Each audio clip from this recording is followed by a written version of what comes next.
வணக்கம் நண்பர்களே, AKS creative கிரியேஷனுக்கு உங்களை அன்போடு வரவேற்கிறேன். இன்றைக்கி நம்ம பார்க்க போகிறது அவலை பயன்படுத்தி ஒரு இனிப்பு வகை தான் நம்ம பண்ண போகிறோம். அதுக்கு ஒரு கப் அளவுக்கு அவல் எடுத்திருக்கேன். அதை வந்து பேனில் சேர்த்துட்டு அதை நல்லா வந்து வறுத்து எடுத்துடலாம். அது நல்லா ஒரு மொறுமொறுப்பான தன்மைக்கு வர அளவுக்கு அதை வந்து ஒரு மீடியமான ஃப்ளேமில் வச்சுட்டு அதை வந்து நல்லா வறுத்துடுங்க. அந்த அவலை எடுத்து நம்ம கைகளில் இப்படி உடச்சி பார்த்தோம் அப்படின்னு சொன்னாக்கா அது உடஞ்சி வரணும். அந்தளவுக்கு அந்த பதத்துக்கு அதை வறுத்துட்டாக்கா நம்ம போதும். இப்போ அந்தளவுக்கு நம்ம வறுத்தாச்சு. இதை வந்து ஒரு பிளேட்டுக்கு மாற்றிடலாம். இப்போ அதே பேனில் எந்த கப்பால் அவல் எடுத்தீங்களோ அதே கப்பால் ஒரு கப் அளவுக்கு துருவின தேங்காய் எடுத்துருக்கேன்.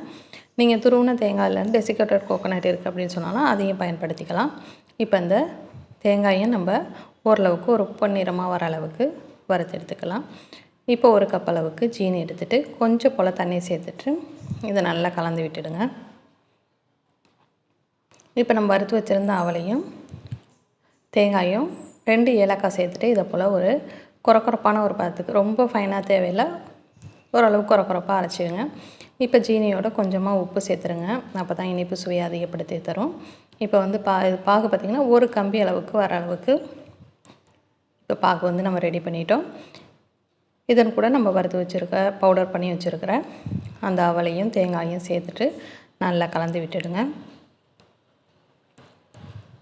இந்த நார்மலாக நம்ம செய்யக்கூடிய தேங்காய் பர்ஃபிலேருந்து கொஞ்சம் டிஃப்ரெண்ட்டாக இருக்கும். ஆனால் டேஸ்ட் வந்து ரொம்பவே நல்லாயிருக்கும். இப்போ இதை கலந்து விட்டுகிட்டே வருவோம். இப்போ இதன் கூட பார்த்திங்கன்னா வாசனைக்காக ஒரு ஸ்பூன் அளவுக்கு நெய் சேர்த்துக்கிறேன். நெய் கண்டிப்பாக சேர்க்கணுமானாக்கா இல்லை, ஒரு வாசனை வந்து கொஞ்சம் நல்லா வந்து அதிகப்படுத்தி கொடுக்கும். அதுக்காக தான் ஒரு ஸ்பூன் அளவுக்கு நெய் சேர்த்துக்கிறது. நீங்கள் வேண்டானாக்கா விட்டுடலாம். அதுக்கு முன்னாடி நம்ம சேனல் நீங்கள் இது வரைக்கும் சப்ஸ்கிரைப் பண்ணணும்னா கீழே இருக்கிற ரெட் கலர் சப்ஸ்கிரைப் பட்டன் அமைக்கி சப்ஸ்கிரைப் பண்ணிவிடுங்க. கூடவே பக்கத்தில் ஒரு பெல் சிம்பிள் வரும், அதையும் ப்ரெஸ் பண்ணிவிடுங்க. அதில் ஆளுங்கிற ஆப்ஷன் செலக்ட் பண்ணுங்கள். அப்போ தான் நம்ம சேனலில் எந்த வீடியோ போட்டாலும் உங்கள் மொபைலுக்கு நோட்டிஃபிகேஷன் உடனே வரும்.